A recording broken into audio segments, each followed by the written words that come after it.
Իսրայելը 3 ավիահարվածներ է հասցրել Գազայի հատվածին պաղեստինյան Համաս շարժմանը մեղադրելով ԱՄՆ-ի միջնորդությամբ ձեռք բերված հրադադարը խախտելու համար, ինչը արևմուտքի կողմից ահաբեկչական ճանաչված շարժումը հերքել է։ Պաղեստինի իշխանությունների փոխանցմամբ 100-ից ավելի մարդ է սպանվել։ Իսրայելական հարվածներն ականատեսների վկայությամբ շարունակվել են մինչև այսօր առավոտ։ Կեսօրին մոտ Իսրայելը հայտարարել է, որ վերսկսել է հրադադարի պահպանումը։ Հարձակումը տեղի ունեցավ հենց մեր տան մոտ, տանիքը փլուզվեց մեզ վրա, մեր հարևանները եկան եւ մեզ փլատակներից հանեցին, ինձ, կնոջս, դուստրերիս, որդիներիս եւ կնոջս հորը։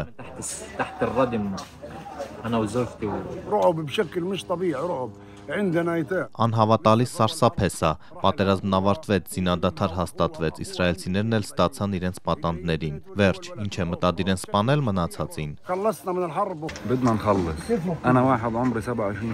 Ուզում ենք, որ սա վերջանա, ես 27 տարեկան եմ, չգիտեմ ինչ անեմ, հոգնել ենք, զզվել ենք այս ամենից եւ ուզում ենք դուրս գալ այս իրավիճակից։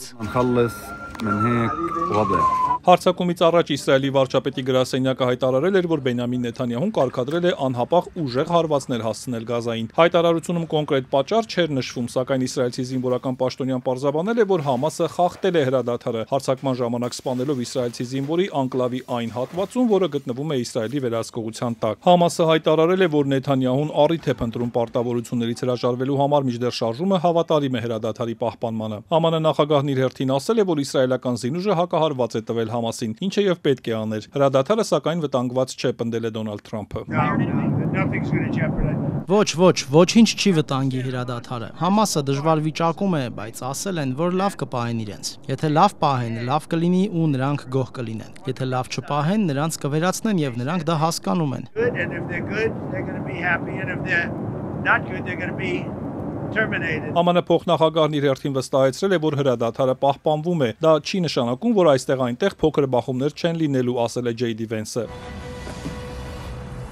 Թրամփի միջնորդությամբ ձեռք բերված հրադադարն ուժի մեջ է մտել հոկտեմբերի 10-ին, վերջ դնելով 2023 թվականի հոկտեմբերից ընթացող պատերազմին, որն սկսվեց Համասի հարձակմամբ։ Դոնալդ Թրամփի խաղաղության համաձայնագրի առաջին փուլով Համասն ազատ է արձակել բոլոր կենդանի պատանդերին, ինչի դիմաց Իսրայելն ազատել է մոտ 2000 պաղեստինցի բանտարկյալի, հետ է քաշել զորքը համաձայնեցված դիրքեր եւ դադարեցրել մարտական գործողությունները։ Համասն Իսրայելին արդեն փոխանցել է պատանդերի մարմինների մի մասը եւ պետք է հանձնի եւս 13-ը, սակայն շարժումը պնդում է, որ դիերը գտնելու համար ժամանակ է հարկավոր։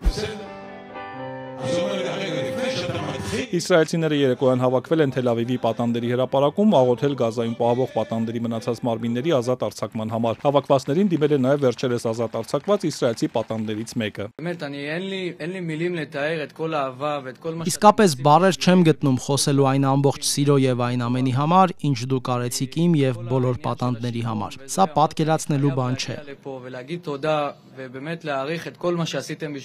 Օրնա Նեյտրան, որի որդու Դինդեր Գազայում է, ասել է, որ հրաշք էր, երբ պատանդերն ազատ արձակվեցին, սակայն դերի վերադարձի հետ կապված անորոշությունը խորացնում է իրենց ցավը։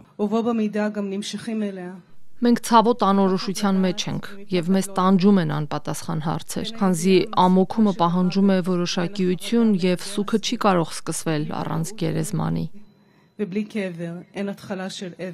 Գազայում շուրջ 2 տարի տևած պատերազմի հետևանքով մոտ 69,000 պաղեստինցի է սպանվել, նրանցից մոտ 40,000-ը կանայք եւ երեխաներ։ Վիրավորվել է ավելի քան 170,000-ը։ Իսրայելական կողմն ունի մոտ 2000 զոհ։